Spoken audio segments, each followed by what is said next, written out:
nous, on a fait une recherche sur la violence conjugale. Okay? Ça fait 3 ans avec l'équipe de recherche, on a fait une recherche complète sur la violence conjugale parce que le chiffre qui court encore aujourd'hui, c'est 300 000 femmes battues au Québec chaque année. Alors, on a dit d'où ça vient. On a commencé par faire un accès à l'information, puis ils nous ont dit il n'existe pas de source pour ce 300 000-là.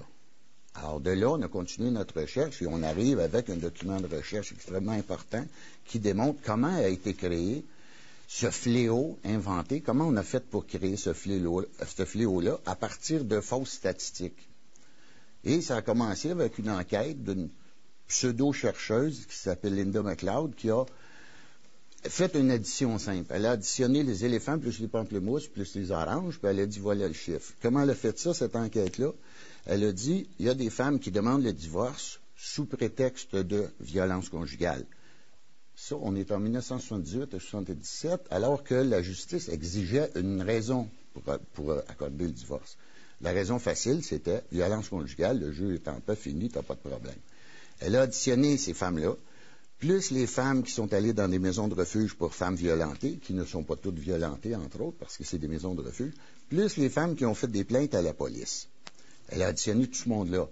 Donc, on a des chevauchements, là. On ne sait plus. Parce que ça une femme qui divorce, qui aurait appelé la police, est comptée 2 fois. Voilà. Une femme qui divorce, qui aurait appelé la police, puis qui est allée se réfugier, est comptée 3 fois. Par contre, une femme qui veut divorcer, qui n'a jamais été battue, a dit, mon mari me bat, le juge est temple, son divorce est accordé. Donc, elle est comptée aussi. Ouais. Et là, non contente de ce chiffre-là, elle a multiplié par 10.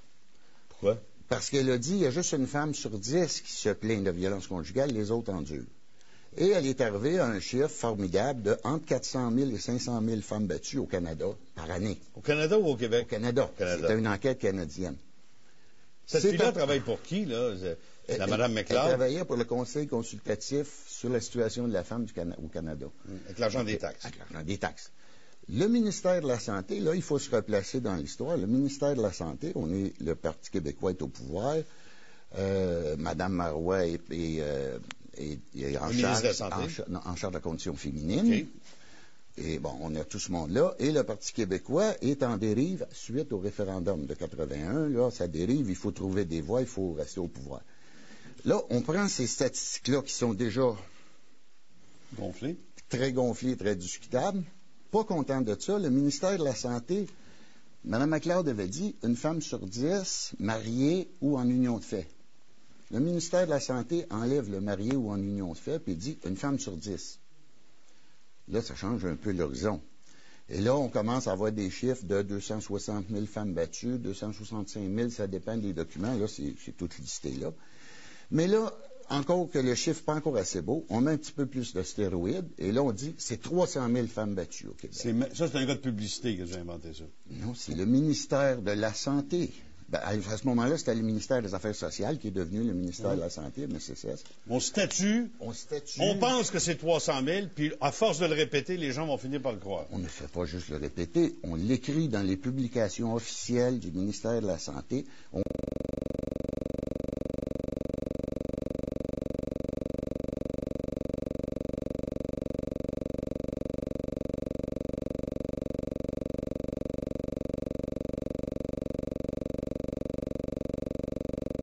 Le répand partout, sous principalement la pression, évidemment, des maisons d'hébergement pour femmes violentées qui ont intérêt à créer une clientèle artificielle pour des emplois, pour du cash. Subventions. Des subventions. C'est comme quand le Carnaval de Québec dit qu'il y a 20 millions de personnes qui passent, c'est parce qu'ils veulent des plus grosses subventions. S'il y en avait 40 millions, il y aurait encore plus de subventions. Okay. Et là, on a 300 000 femmes battues. L'imprimatur du gouvernement du Québec sur ce chiffre-là, qui est un chiffre absolument idiot, parce que il nous dit, par exemple, qu'il y a 300 000 femmes battues. Les bonnes sœurs, une bonne sœur sur 10 est battue par son conjoint. Une célibataire sur 10 est battue par son conjoint. Une veuve sur 10 est battue par son conjoint. Et là, quand on prend la population totale de femmes du Québec, on s'aperçoit que 300 000 femmes battues, c'est même pas 1 sur 10, parce qu'il n'y a même pas 300 000 femmes. Pour arriver à 3 millions de femmes. Pour arriver à 3 millions de femmes, il faut prendre des femmes à partir de 7 ans. Et là, une femme sur 10, ça donne 300 000 femmes battues. Et ça reçoit l'imprimature du gouvernement. À part des maisons de refuge qui ont besoin de subventions, donc il faut établir le besoin, qui profite de cette fausseté-là? Tout le monde, tous les féministes professionnels vont profiter de ça, puisque les hommes du Québec sont des gros méchants batteurs de femmes, etc. Il faut aider les pauvres femmes. Alors, il faut aider les pauvres femmes en leur fournissant des refuges s'ils sont battus, en leur fournissant de l'aide psychologique, en leur fournissant, etc., etc.